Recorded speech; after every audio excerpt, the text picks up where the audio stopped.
ओम नमः सिद्धेभ्य। नमो नमः सत्तहितंकराय वीराय भव्याम्बुजभास्कराय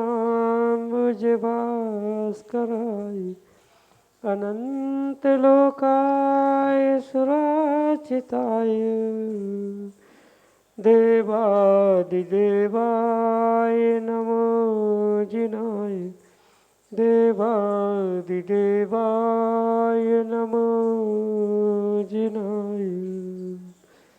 पंच परमिष्टि भगवान की परम पूज्य आचार्य भगवंत गुरुवर विशुद्ध सागर जी मुनि महाराज की, परम पूज्य मुनि श्री सुप्रभ सागर जी महाराज की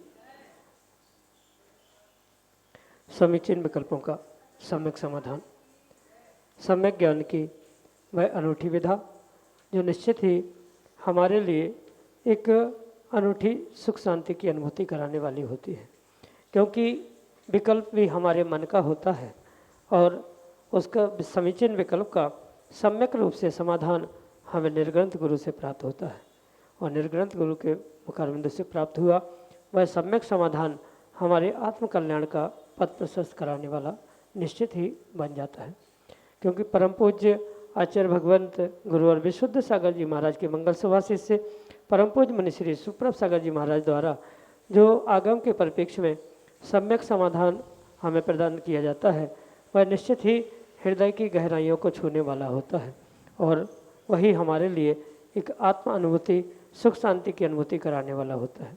ऐसी आत्म कल्याण की वह अनूठी विधा समीचीन विकल्पों का सम्यक समाधान प्रारंभ करते हैं और आज के पहले विकल्प के लिए डॉक्टर चंदन संतोषा सोलापुर महाराष्ट्र से महाराष्ट्र के श्री चरणों में कोटि कोटि नमोस्तु निवेदित करते हुए अपना समीचीन विकल्प रख रहे हैं कि महाराज जी पर को अपना मानकर पर के राग में स्वयं की आत्मा का कल्याण करना ही छूट जाता है, तो मनुष्य स्वभाव हम सार्थक कैसे करें।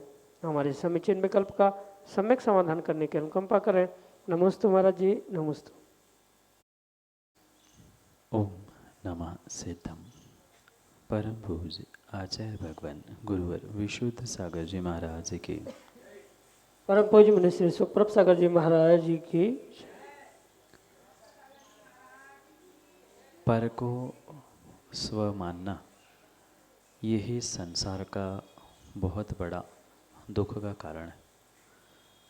जब तक पर में स्वबुद्धि है वहाँ नियम से व्यक्ति अपने आप को इस संसार में दुख भरी योनि में भटकता हुआ प्राप्त करे। ये पर का पर और स्व का स्व, स्वपर का पर का जो भेद विज्ञान है वह जीव विवेक पूर्वक जब तक प्राप्त नहीं करेगा तब तक कितना भी उसके पास वस्तु का संसार के दुखों का यथार्थ निर्णय भी क्यों ना हो, पर वह दुखों से नहीं छूट सकता। आत्म कल्याण के लिए जो स्वपर का विवेक एक जीव के पास होने की आवश्यकता है, वह विवेक ही उसके लिए आत्म कल्याण के लिए निमित्त बन सकता है। क्योंकि सामान्य रूप से अधिकांश जीव इन बातों को जानते हैं कि मेरा आत्मा का कल्याण मेरे स्वयं से होगा, ये पर वस्तु है, ये पर व्यक्ति है, पर शब्दों में मात्र जानने से काम होने वाला नहीं है। इन्हें भावों से भी विवेक से भी आत्मसात जीवन में करने की आवश्यकता। और जितना विवेक व्यक्ति के पास होगा स्वपर के प्रति, क्योंकि विवेक का अर्थ ही है कि स्व क्या है, पर क्या है, अच्छा क्या है, बुरा क्या है, ये निर्णय करने की जो जीव की आत्मा की शक्ति है वही विवेक कहलाती है। और विवेक के अभाव में ही जीव अपने आत्मा का कल्याण नहीं कर सकता। भले ही उसके पास आगम का बहुत गहरा ज्ञान नहीं है, बहुत बड़े बड़े तत्वों के निर्णय व्याख्यान करने की उसके पास शक्ति नहीं है, पर मात्र इतना स्वपर का विवेक उसके पास है, भेद विज्ञान है कि मैं कौन हूँ और पर क्या है। पर का मात्र मेरे लिए संयोग संबंध है, मेरा स्वभाव नहीं है। ये जब तक अनुभूति में नहीं आएगा, शब्दों में तो बहुत सारे जीवों को आता है, कई बार हर व्यक्ति को भी आता है, पर मात्र शब्दों की अनुभूति नहीं, अपितु उन क्रियाओं की अनुभूति भी जीव को प्राप्त करने की बहुत बहुत आवश्यकता है कि किन कारणों से आज तक आत्मा का कल्याण नहीं हुआ। पर बुद्धि में जो कर्तृत्व भाव था, यानी पर के प्रति अपना जो कर्तृत्व भाव बैठा था कि मैं कर रहा हूँ, मेरे कारण से पर की व्यवस्था हो रही है, घर परिवार समाज आदि सबकी, ये पर के प्रति जो कर्तृत्व भाव, ममत्व भाव, स्व के व्यवहार रूप क्रियाएं चल रही है, इसी कारण से ये जीव आज तक अपने आत्मा के कल्याण तक नहीं पहुंच पा रहा है। और कल्याण मार्ग पर निकलने पर भी कहीं ना कहीं वह पर के प्रति जो कर्तृत्व भाव है, पर के प्रति जो स्वबुद्धि है, उस कारण से ही वह दुखी है और कल्याण मार्ग से विमुख है हो रहा है। इसलिए अगर वास्तव में आत्म कल्याण करने की भावना है तो जो शब्दों में पर को पर जाना है, स्व को स्व जाना है, उसको विवेक पूर्वक आत्मानुभूति से अपने जीवन में धारण करने की, प्राप्त करने की आवश्यकता है। तभी जाकर जीव अपने आत्म कल्याण के श्रेष्ठतम मार्ग पर उस पुरुषार्थ को प्राप्त करते हुए सिद्धि को प्राप्त कर सकता है। इसलिए विवेक एकमात्र ही इसके लिए उत्तर है। जितना विशेष विवेक आपकी क्रियाओं में, आपके सोच में, आपके जीवन में, आपके आप में होगा, उतना ही विशेष विशेष उस विवेक का फल आत्म कल्याण के लिए, आपके लिए स्वपर बुद्धि में पृथकीकरण के निमित्त से प्राप्त होकर आपका आत्म कल्याण होने का मार्ग प्रशस्त होगा। यही आपके लिए सम्यक समाधान।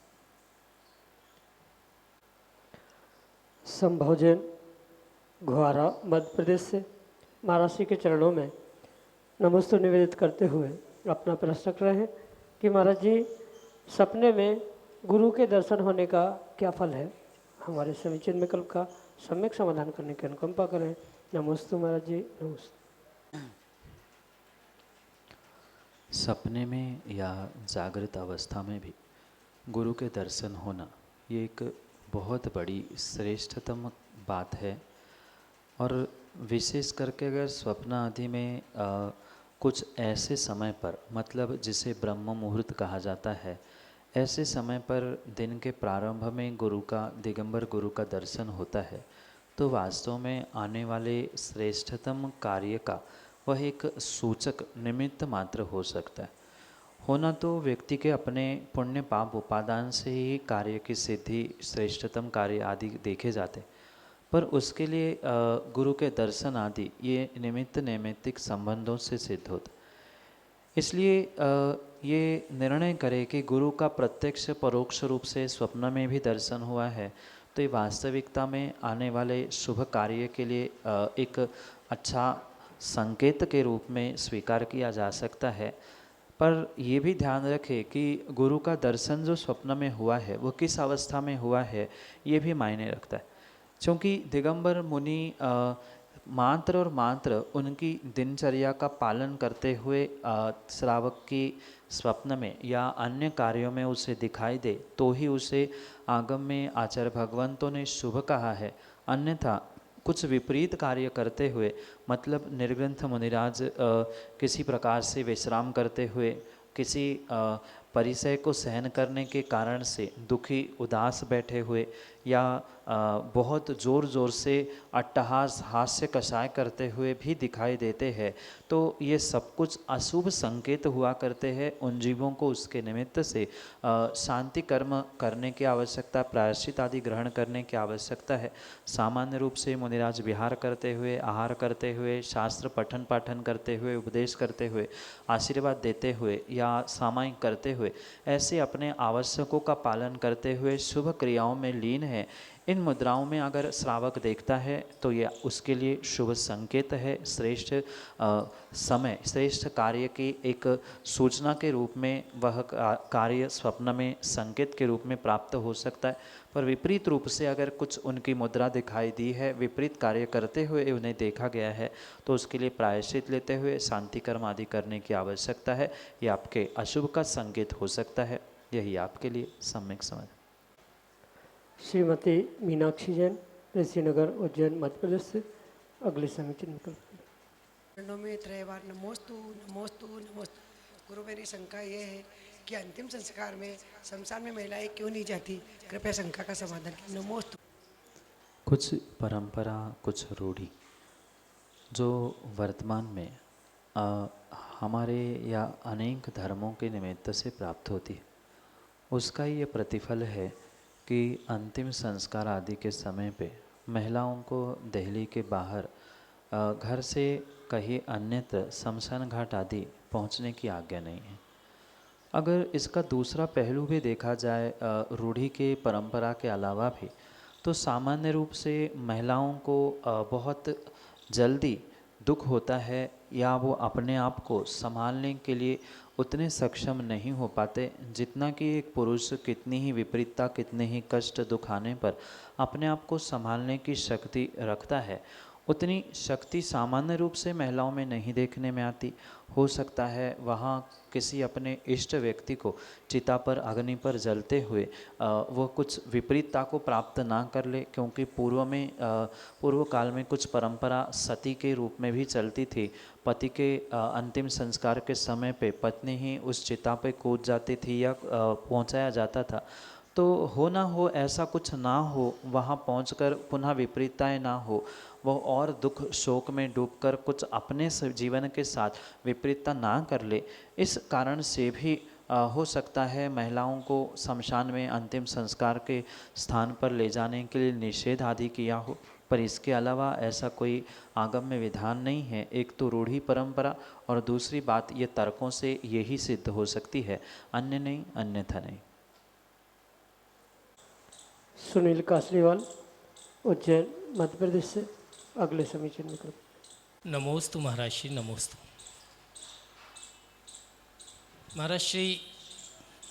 एक मतलब दुविधा रहती कई बार मन में, ये जो विधान आदि हम संपन्न करते हैं, और इसमें कई बार ऐसा प्रायः देखने में आया है कि समयाभाव के कारण इतनी स्पीडली उन विधानों को संपन्न किया जाता है कि उसमें ना सिर्फ स्वाहा के अलावा और कुछ समझ में ही नहीं आता है।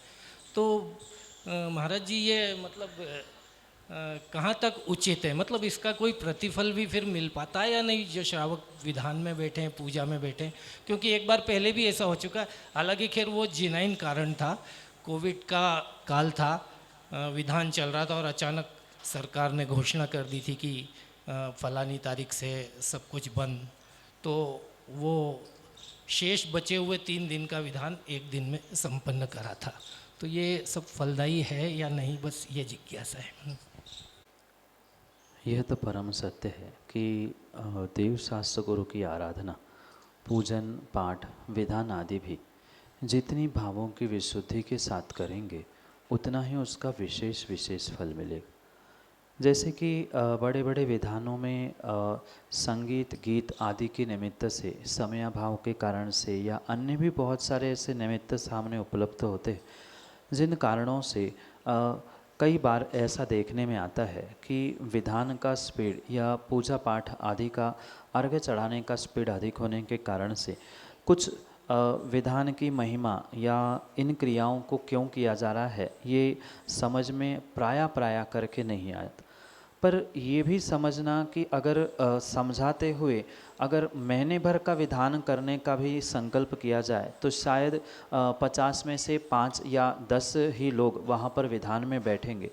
इसलिए ये वर्तमान में किया जाने वाला कार्य कुछ हद तक सही तो हो सकता है, पर आगम के परिप्रेक्ष्य में पूर्णता में उससे सत्य इसलिए नहीं कह सकता क्योंकि भावों की विशुद्धि के अभाव में जो कार्य किया जाता है वह विशेष फलदायी नहीं होता।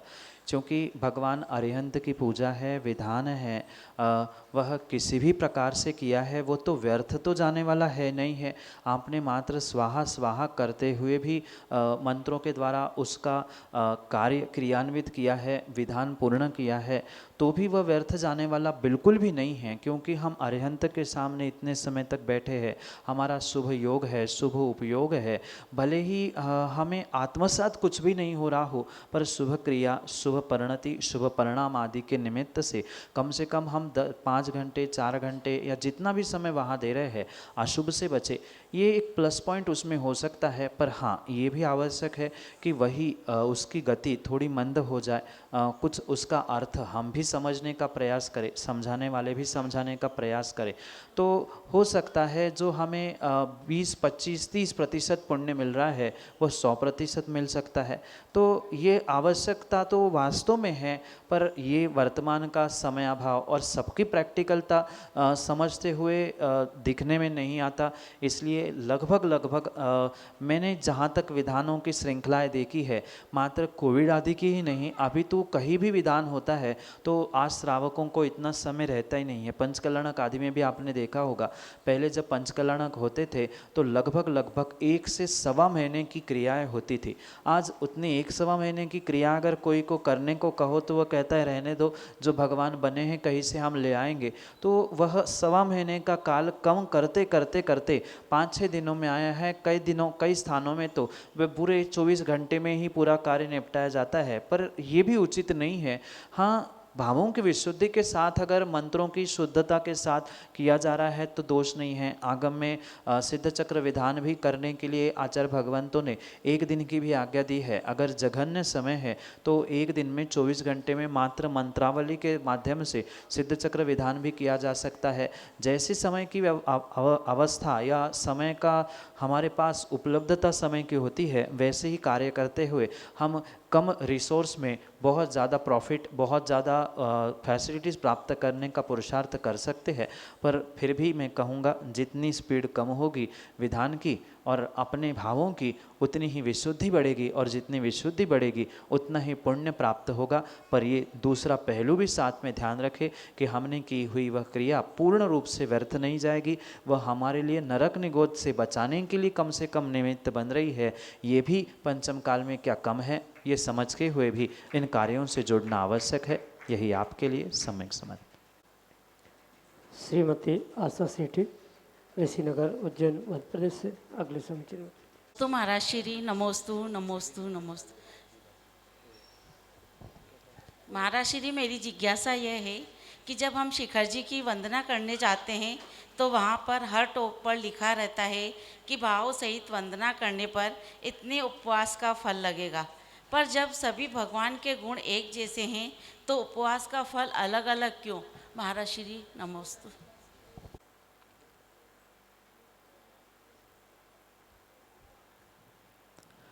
शिखर जी के टोकों के दर्शन करने से या उनकी भाव पूजा, भावपूर्वक वंदना करने से जो उपवास के फल कहे गए हैं, वह मात्र किसी क्षेत्र विशेष, किसी स्थान विशेष या टोंक विशेष से नहीं है। अपितु वहाँ पर ये संदर्भ लगाने की आवश्यकता है कि उस स्थान से कितने मुनिराज भगवत्ता को प्राप्त हुए, क्योंकि सभी टोंकों से, सभी स्थानों से उनकी संख्या समान नहीं है। आपने थोड़ा सा भी अगर गौर किया होगा तो प्रत्येक टोंक में से जो निर्ग्रंथों की निर्वाण प्राप्त करने की संख्या है वह भिन्न भिन्न है। कई मात्र लाखों में है, कई करोड़ों में है, कुछ हजारों में भी है। तो उस संख्या के अनुसार वहाँ के उपवास के फलों का निर्धारण किया जाता है। मंदिर में 1 वेदी के दर्शन करना, 4 वेदी के दर्शन करना और 1 वेदी पर 3 प्रतिमा, 10 प्रतिमा, 50 प्रतिमा आदि के निमित्त से उनमें दर्शन करने में, दर्शन करने वाले के भावों से, विधि से भी अंतर हुआ करता है। इसलिए ये आवश्यक समझे। मात्र टोंकों की संख्या या उन स्थानों की वहाँ पर वंदना करने का अभिप्राय नहीं है, उससे पुण्य पाप का बिल्कुल भी अभिप्राय नहीं है। उपवास के फल प्रभु के, गुरु के और चरण पादुका या ऐसे निषेधिकाओं के दर्शन करने से तो मिलता है, जैसे भाव होंगे और भावों के साथ उस स्थान की जो विशेषता है, मतलब माना कि किसी एक स्थान से एक ही निर्ग्रंथ मुनिराजों ने समाधि संलेखना पूर्वक शरीर त्याग किया, तो वह भी निषेधिका है, दर्शन करने योग्य है।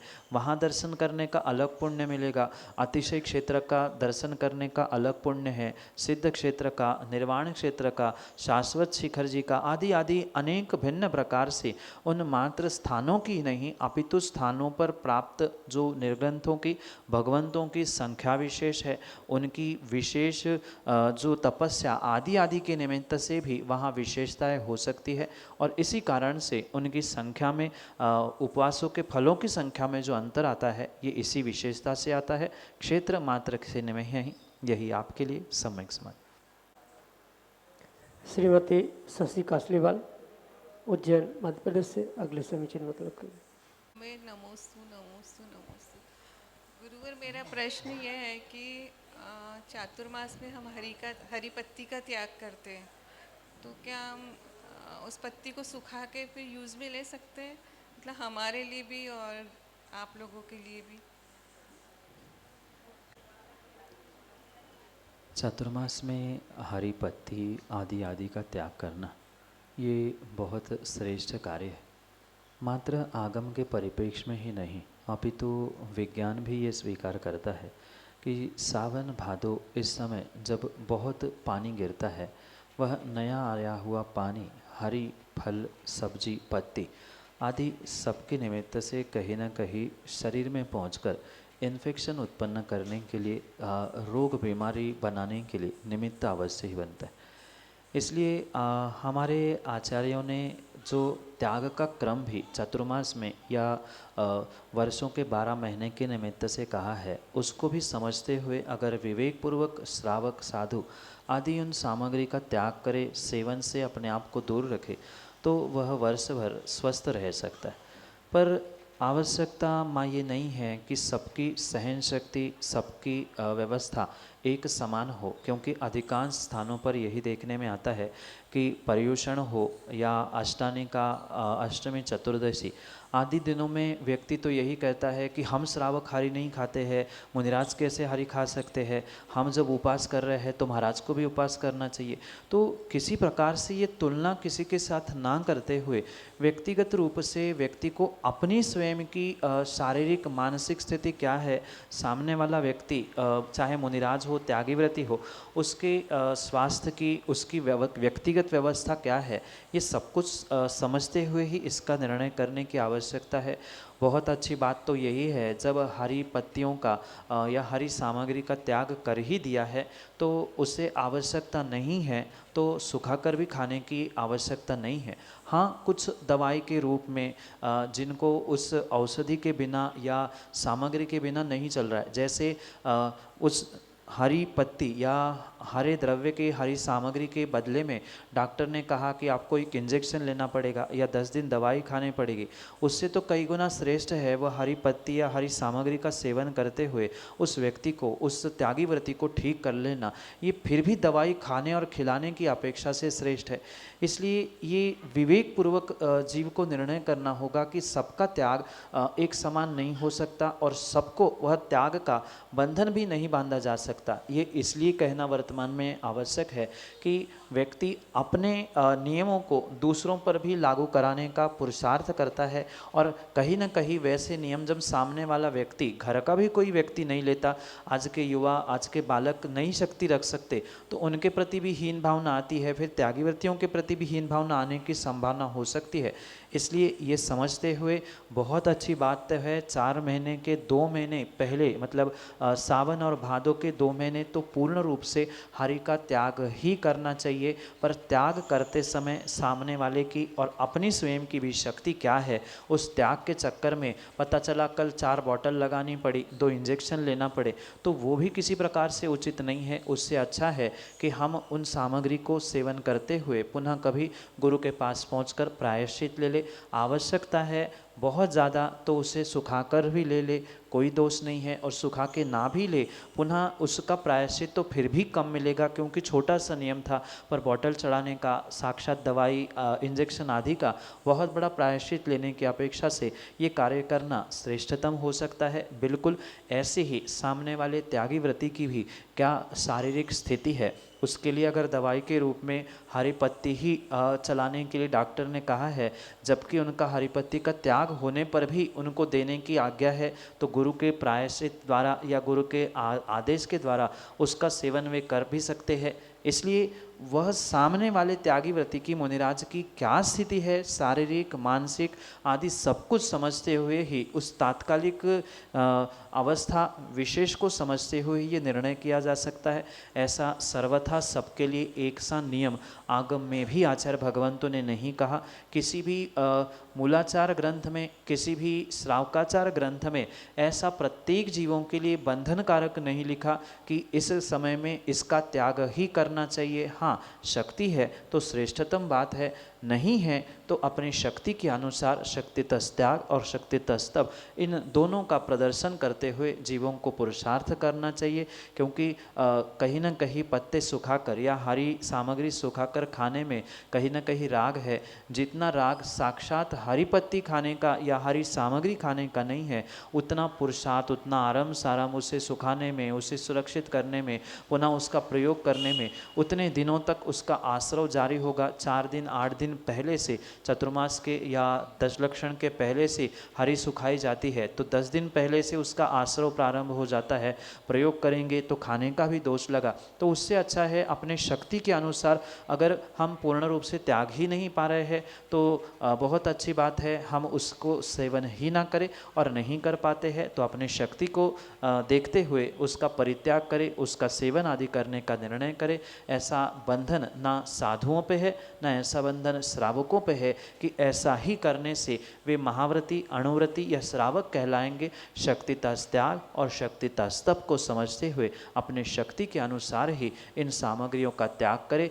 बड़े प्रायश्चित से बचने के लिए छोटे छोटे इन नियमों का हम विचारपूर्वक ही पालन करें तो आने वाले समय में बहुत सारे दोषों से और प्रायश्चित से बच सकते हैं, चाहे श्रावक हो चाहे मुनिराज हो। यही आपके लिए सम्यक समझ। जय जन बंधु, आप हम सभी लाभ ले रहे थे लोकप्रिय कार्यक्रम सम्यक समाधान का। प्रतिदिन यह कार्यक्रम 5:13 पे यूट्यूब चैनल सुप्रवाच के माध्यम से प्रसारित होता है। अगर आप घर बैठे ही अपने कार्यक्रम से जुड़ना चाहते हो या इस कार्यक्रम से जुड़ना चाहते हो, अपने मन के विकल्पों को समाधान प्राप्त कराना चाहते हो, सम्यक समाधान प्राप्त करना चाहते हो, तो हमारा व्हाट्सएप का नंबर 8707548811। याद रखिए 8707548811। या व्हाट्सएप के नंबर पे आज अपने विकल्प हम तक पहुंचा सकते हो, और विकल्प मुनिषी तक प्रेषित करते हुए मुनिषी के मुखारविंद से हम सभी लोग उसका सम्यक समाधान प्राप्त करेंगे। आपको लिखने में, अगर टाइपिंग करने में व्हाट्सएप पे दिक्कत जा रही है, कागज़ पेन लेके अपना नाम, अपना शहर का नाम, अपना विकल्प, इसका फ़ोटो खींचिए, हमें भेजिए। उस विकल्प को हम मुनिषी तक पहुंचाएंगे और हम सब लोग उसका सम्यक समाधान प्राप्त करेंगे। अगर व्हाट्सएप के माध्यम से ही ऑडियो मैसेज का एक विकल्प होता है, एक माइक का बटन होता है, उस माइक के बटन को दबा के आप अपनी खुद की आवाज़ में अपना विकल्प हम तक पहुंचा सकते हैं। उस ऑडियो क्लिप को हम अपने चैनल पे प्रसारित करते हुए आपका विकल्प प्रसारित करेंगे और मुनिश्री के मुखारविंद से हम सभी लाभान्वित होते हुए सम्यक समाधान को प्राप्त करेंगे। सम्यक समाधान एक ऐसा कार्यक्रम है जिसके माध्यम से लाखों लोगों के मन में उठने वाली जो जिज्ञासाएं हैं, जो शंकाएं हैं, जो विकल्प है, उसका समाधान मुनिश्री सुप्रभ सागर जी माध्यम के मुखारविंद से हम सब लोग प्राप्त करते हैं। अगर आप इस चैनल को नहीं जानते हैं, सुप्रभ उवाच इस चैनल का नाम है। सुप्रभ सागर जी महाराज जी का नाम सुप्रभ उवाच, कितना सिंपल और स्वीट। सुप्रभ उवाच, जो वाणी होती है उसको हम उवाच भी कहते हैं। एक अच्छे तरीके से, या अगर हम कहते गरिमापूर्ण शब्द किसी वाणी का है तो वो उवाच है। तो वाणी, उवाच, सुप्रभ की वाणी, सुप्रभ का उवाच, सुप्रभ उवाच, यह हमारा यूट्यूब चैनल है। अभी कल ही हमने सुप्रभ उवाच इस नाम से यूट्यूब ऐप लॉन्च किया है। एंड्रॉयड पे यह ऐप चलेगा। आप प्ले स्टोर के माध्यम से सुप्रभ उवाच सर्च करें और उसके माध्यम से आप अपने विकल्पों का समाधान, जो सम्यक समाधान है, ये कार्यक्रम सुन सकते हैं। मुनिश्री की अन्य जानकारी जैसे लाइव लोकेशन, आने वाले पंचकल्याणक, आने वाले विधान, कार्यक्रम आदि आदि की जानकारी आपको एक ही अम्ब्रेला के नीचे, एक छत के नीचे, मतलब एक ऐप के माध्यम से आपको प्राप्त हो सकती है। आप सभी लोग उस ऐप को डाउनलोड करें और हमसे जुड़िए। एक बार जुड़ के देखिए, अच्छा लगता है। मुनिश्री के चरणों में कोटिशा नमोस्तु करते हुए आज के इस सम्यक समाधान कार्यक्रम को ख़त्म करने से पहले आप लोगों से एक और विनती रह गई। शाम को 7:40 पे जिनवाणी चैनल को देखना ना भूलिएगा। जिनवाणी चैनल पे मुनिश्री के प्रवचन प्रतिदिन शाम को 7:40 पे प्रसारित होते हैं। आप सभी लोग घर बैठे मुनिश्री का वाणी का लाभ टीवी चैनल के माध्यम से भी ले सकते हैं, ठीक शाम को 7:40 पे। आप सभी को जय जिनेंद्र करते हुए